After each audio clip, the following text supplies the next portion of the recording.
Hi everyone, Afi here. Di video kali ini aku pengen sharing aja sih basically gitu ya tentang my skincare journey dan kenapa sekarang aku itu bisa dibilang udah nggak pernah pakai produk yang ada retinolnya lagi. Kalau misalnya ini sesuatu yang kayaknya menarik buat kalian, silahkan nonton terus ya video ini. Jadi kalau misalnya kalian udah follow aku lama atau nonton video aku dari dulu gitu ya, mungkin kalian tahu kalau aku tuh orangnya lumayan adventurous gitu ya soal skincare. Aku sendiri pakai skincare itu udah dari kuliah gitu kan, walaupun mungkin dulu nggak selengkap sekarang gitu ya rutinnya, nggak sebanyak sekarang juga produk yang dipakai, tapi cukup sering coba-coba deh gitu ya. Dan bahkan aku mulai nyobain actives kayak AHA itu tuh dari aku umur early 20s gitu ya. Jadi lumayan early terekspos dengan berbagai macam active ingredients, dan juga kulit akunya senang-senang aja gitu ya. Jadi kulit aku dulu cukup badak dan emang dipakein berbagai macam active ingredients itu ya bagus-bagus aja hasilnya. Termasuk juga dengan retinol. Kalau retinol itu aku mulai pakai umur 30-31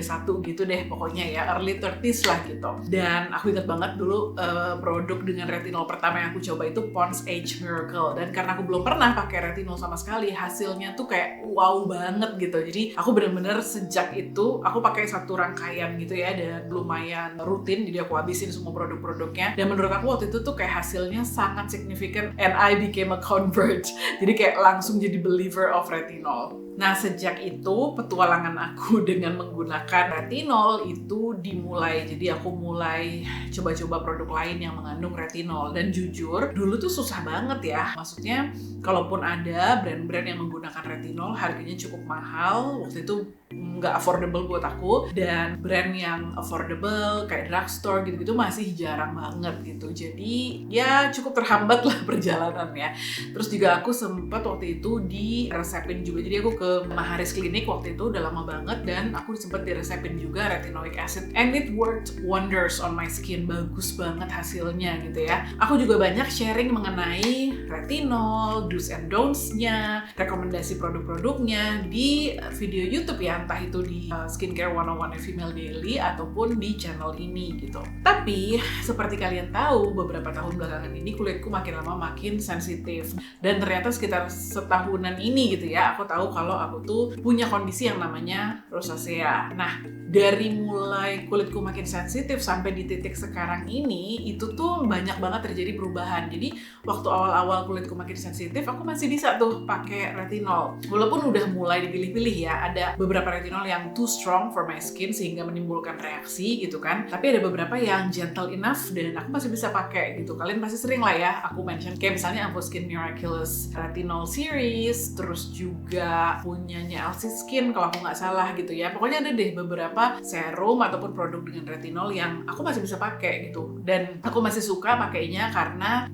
dia gentle tapi masih ada hasilnya gitu. Tapi sekitar ya mungkin setahun terakhir ini itu kayak kulit aku tuh udah bener-bener nggak bisa lagi dipakein retinol. Jadi walaupun aku pakai produk retinol yang tergentle pun, itu muncul reaksi di kulit aku. Reaksinya gimana? Awal-awalnya masih nggak apa-apa, lama-kelamaan aku ngerasa kulit aku makin merah, terus juga makin perih, terus makin angry gitu ya. Jadi udah bukan cuma merah aja, tapi pori-porinya jadi gede banget.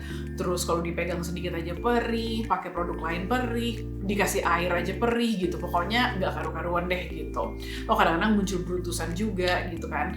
Nah, waktu awal-awal aku masih tahan-tahanin tuh gitu. Jadi aku tahu bahwa oke, kalau yang strong retinolnya aku udah nggak bisa pakai gitu ya. Tapi kalau yang gentle-gentle ini nggak apa-apa deh, aku cobain gitu. Apalagi kan produk retinol makin lama makin banyak ya akhir-akhir ini gitu. Dan aku pengen dong cobain gitu. Jadi kalau aku ngelihat kayak persentasenya kecil, ya udah nggak apa-apa deh cobain. Dan aku usahakan berbagai macam trik gitu. Mungkin kalian tahu juga aku pernah mention kalau aku menggunakan yang namanya moisture sandwich gitu ya. Jadi pakai moisturizer yang thick, terus pakai retinol, terus pakai moisturizer lagi. I did that. Terus juga aku melakukan kayak interval. Jadi misalnya 2 atau 3 minggu pakai retinol, stop gitu kan, sekitar 2 minggu, habis itu mulai lagi, stop lagi gitu-gitu deh, untuk mengurangi efek iritasinya itu.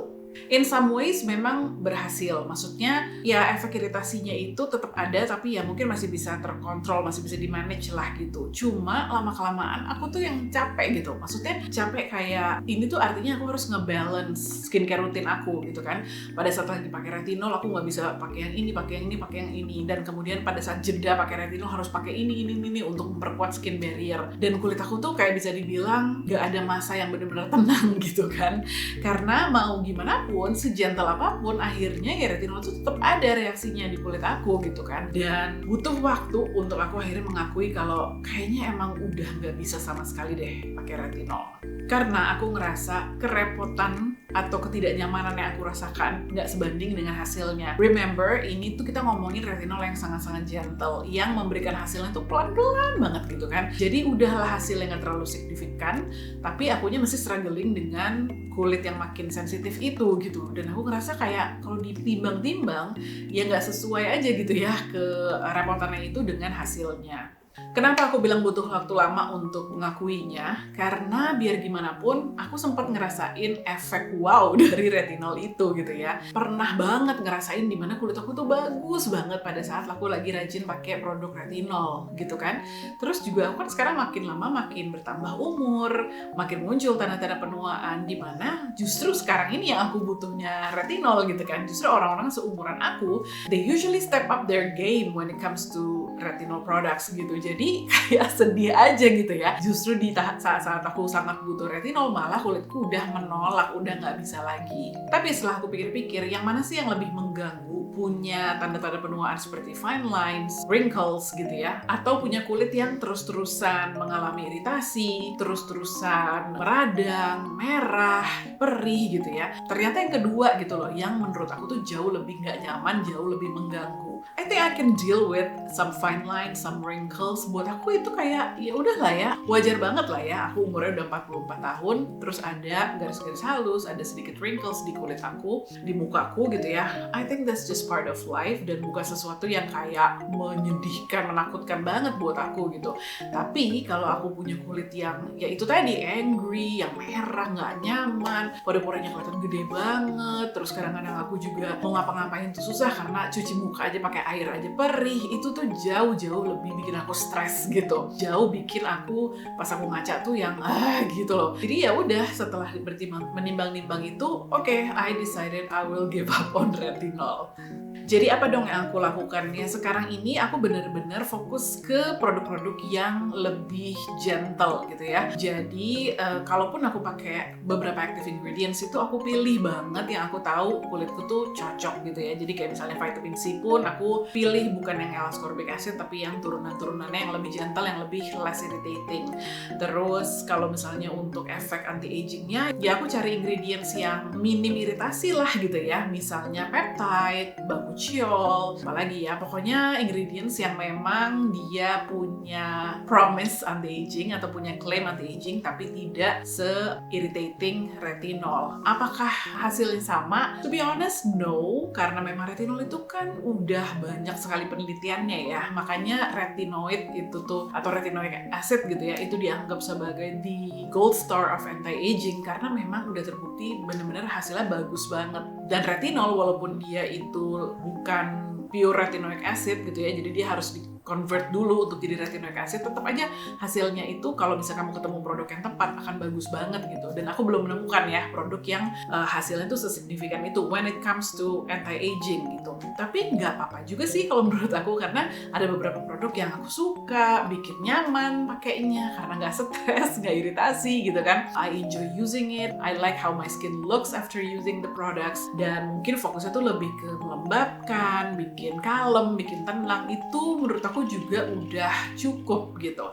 Anyway, kalau emang ada beberapa tanda-tanda penuaan yang misalnya mengganggu banget ya, kayak sagginess gitu ya, misalnya sagging, kulit yang udah lebih kendur gitu, mendingan aku langsung ke klinik aja gitu ya, atau ke dokter aja untuk dapetin treatment daripada menderita pakai retinol, iritasi terus-terusan dengan hasil yang biasa-biasa aja gitu.